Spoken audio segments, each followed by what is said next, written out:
और फिर भी व्रत रहे, भूखे रहे। अब खैर कोई बात नहीं, तुम अतिथि हो, आ गए हो तो चलो भोजन पाओ।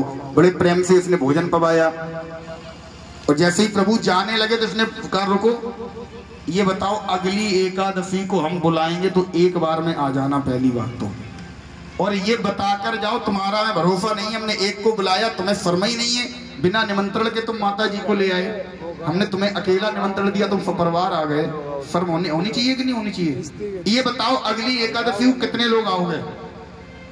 प्रभु ने कहा नहीं तुम भोजन बना लेना, हम आ जाएंगे। बोले नहीं महाराज बता के जाओ। प्रभु नहीं माने, प्रभु सुना नहीं, अंतर ध्यान हो गए। अगली एकादशी जैसे ही आई, ये गुरुजी से बोला, गुरुजी थोड़ा सा राशन और बढ़ा दो। बोले क्यों? बोले वहां पर एक नहीं दो भगवान आ जाते हैं। गुरुजी ने कहा कैसी झूठी बातें बोल रहा है, दो भगवान आ जाते हैं? दो भगवान भी आते हैं कहीं?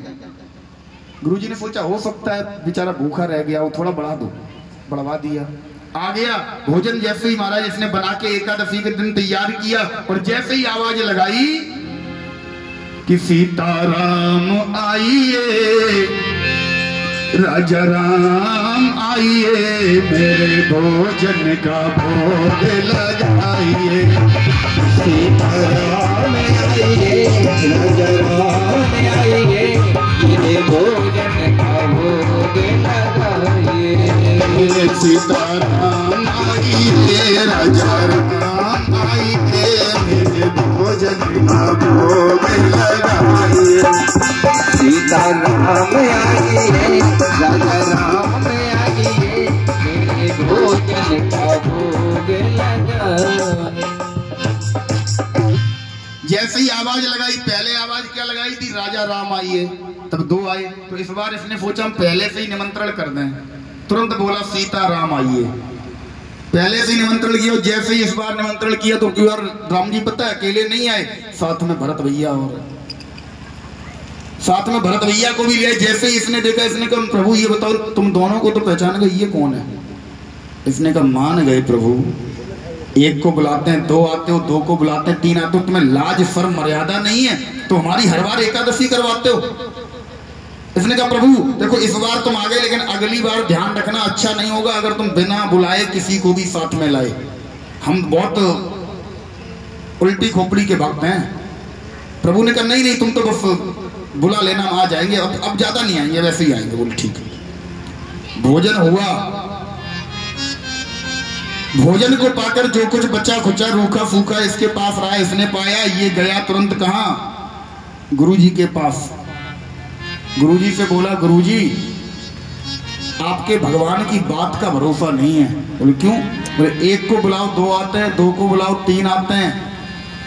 अब एक काम करना, इस एकादशी को हमें राशन कम से कम 5 लोगों का देना। गुरुजी ने कहा 5 लोगों का राशन ये अकेला कैसे खा जाएगा? अब गुरुजी को क्या पता कि भगवान आते हैं, कौन आता है? गुरुजी को तो पता है कि यही अकेला भोजन करता है। अब जब ये आश्रम में आया, जैसे एकादशी आई, गुरुजी ने कहा ठीक है इसे राशन तो दे दो 5 लोगों का, लेकिन इसके पीछे पीछे जाओ छुप के, देखो ये कहीं राशन बेचता तो नहीं है। आज गुरुजी ने सिक्योरिटी लगा दी इसके पीछे, ये आया राशन को लेकर बैठा, कोई इसने व्यवस्था नहीं जोड़ी, ना भोजन बनाया ना कुछ, बैठकर आवाज लगा रहा है सीताराम आइए, राजा राम आइए, मेरे भोजन का भोग लगाइए। और प्रभु मानो जैसे बिल्कुल तैयार बैठे हो, गाड़ी में एकदम सेल्फ लगाए बिल्कुल तैयार। जैसे ही इसने आवाज लगाई प्रभु दौड़कर आ गए। इस बार कैसे आए? इस बार कैसे आए? बोले अकेले नहीं आए, 3 नहीं आए, 4 नहीं आए, राम जी, लक्ष्मण जी, भरत जी, शत्रुघ्न जी, जानकी मैया। और जैसे ही निकले अयोध्या से तो हनुमान जी ने पूछा कहाँ? हनुमान जी भी साथ में लग गए। और जब हनुमान जी भी साथ में लग गए, जैसे ही इसने देखा अरे भगवान फौज चली आ रही पूरी, इतना तो राशन भी लेके नहीं आए, भगवान आए। बोले आ गए? हाँ आ गए। महाराज तुमने ये ठान रखा है कि हमारी एकादशी करवा के ही मानोगे? आज हम 5 का लेके आए तो तुम पहले से 6 आदमी लेके आ गए। राम जी ने कहा बहुत जोरों की भूख लग रही है, भोजन कहाँ है? बोला काय का भोजन? कैसा भोजन? जब हमें मिलना ही नहीं है तो हम बनाए क्यों? ये रखा है, बनाओ और खाओ। आज महाराज जैसे ही राम जी ने देखा, राम जी ने आदेश दिया, लिखते हैं कभी कि भरत जी भंडारे बनाने लगे, भरत जी भंडारे लगे भरत जी भंडारे बनाने लगे भरत जी भंडारे बनाने लगे भरत जी भंडारे बनाने लगे लकड़ी लखने लाने लगे लकड़ी लखने लाने लगे भरत जी भंडारे बनाने लगे भरत जी भंडारे बनाने लगे ओ भरत जी भंडारे बनाने लगे भरत जी भंडारे बनाने लगे लकड़ी लखने लाने लगे लकड़ी लखने लाने लगे। भरत जी महाराज बैठ गए, भंडार कक्ष का निरीक्षण कर रहे हैं, भंडारा बनाने लकड़ी लाने का काम राम जी ने दे दिया। लक्ष्मण जी को जाओ तुम लकड़ी लेकर आओ। जानकी मैया सब्जी काट रही हैं, हनुमान जी चौका लगा रहे हैं, चौका। जैसे ही देखा अन्य देवताओं ने, ऋषियों ने देखा, सप्तऋषियों ने, देवताओं ने देखा, आकाश मार्ग से भोले बाबा ने देखा, सब दौड़ दौड़ कर आ रहे हैं। क्यों? बोले आज अन्नपूर्णा मैया स्वयं रसोई बना रही है। जैसे इसने आकाश मंडल से पूरी बारात आती हुई देखी, सर को पकड़कर बैठ गया। बोले राम जी मान गए अंत में। वैसे थोड़ा बहुत बर्तन में लगा हुआ मिल भी जाता, अब तुम्हारी जब पूरी फौज आ गई अब तो बिल्कुल नहीं मिलेगा। आज मेरी, हमें लगता है कल द्वादशी हमें नहीं मिलेगी। अब इधर एक आफत और है, पीछे गुरुजी खड़े हैं। गुरुजी ने बुलाया, इधर बैठा क्यों है, भोजन क्यों नहीं बना रहा? बोले गुरुजी भोजन तुम्हें इतना पूरा हुजूम नहीं दिख रहा, पूरा भंडारा चल रहा है, देखो जानकी मैया भोजन बना रही। गुरुजी ने एक दिया तमाचा। बोले झूठ बोलता है, कहाँ जानकी मैया भोजन बना रही? अब गुरुजी से भी मार पड़ गई, भग कर गया राम जी के पास। बोले राम जी एक बात ये बताओ, भूखे भी रहे हो मार भी खाए?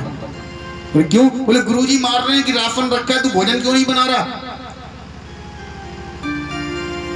राम जी ने कहा उस व्यक्ति से, बेटा तुम्हारे गुरुजी विद्वान जरूर हैं लेकिन तुम्हारी तरह सरल नहीं हैं, इसलिए हम तुम्हारे गुरुजी को दिख नहीं रहे। हमें केवल सरल व्यक्ति को दिखते हैं जिसके हृदय में न तो कोई लोभ है, न मोह है, न छल है, न छद्म है, जिसके पास सरलता है। मैं बोला किसे तुम, एक बार जब परमात्मा मेरे पास आए, एक व्यक्ति ने बड़ा सुंदर भाव लिखा कवि ने, एक बार जब परमात्मा मेरे पास आए, मेरे सामने आए, परमात्मा ने मुझसे कहा, वो बोले कि साधन किए तूने क्या क्या। परमात्मा ने, हमारे माधव ने कहा कि तुमने साधन क्या किए, कौन सा तुमने ऐसे साधन किया? वो व्यक्ति पता है क्या बोला? वो बोला किसे तुमने साधन से तारा। तुम किसी को साधन से तारते ही नहीं हो, तुम तो केवल भाव को देखकर तारते हो। तुमने साधन से अगर तारा होता तो रावण ने कोई साधन नहीं किया, तुमने साधन से अगर तारा होता तो जटायु ने कोई साधन नहीं किया, प्रहलाद ने कोई साधन नहीं किया, अजामिल ने कोई साधन नहीं किया, ग्रह ने कोई साधन नहीं किया। तुमने किसे साधन से तारा? सूर्पनखा ने, पूतना ने, ताड़का ने, इन्होंने कोई साधन किए थे?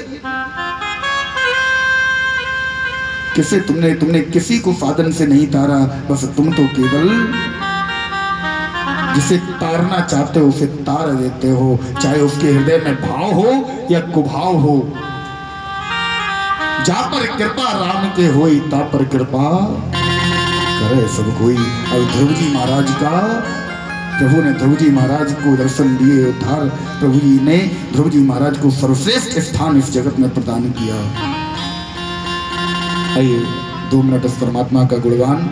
कल की कथा में बड़ी ही सुंदर प्रहलाद चरित्र, जड़ भरत की सुंदर कथा और नरसिंह भगवान की पावन झांकी आप सभी लोग देखेंगे। एक बार पुनः व्यास मंच से आयोजक मंडल की तरफ से यही कहूँगा कि सर्वाधिक अधिक से अधिक अपना आप तन मन धन का सहयोग करें, जिससे कि ये कार्यक्रम सफलता की ओर निर्विघ्नता पूर्वक पहुँचे। बड़ा ही सुंदर बड़े ही पावन भगवान की पावन कथा को आप सभी लोग श्रवण कर रहे हैं। एक बार प्रेम से बोले राधे राधे। राधे राधे। सभी को भाव से और दिल से ठाकुर जी को बुलाना है और क्या कहेंगे।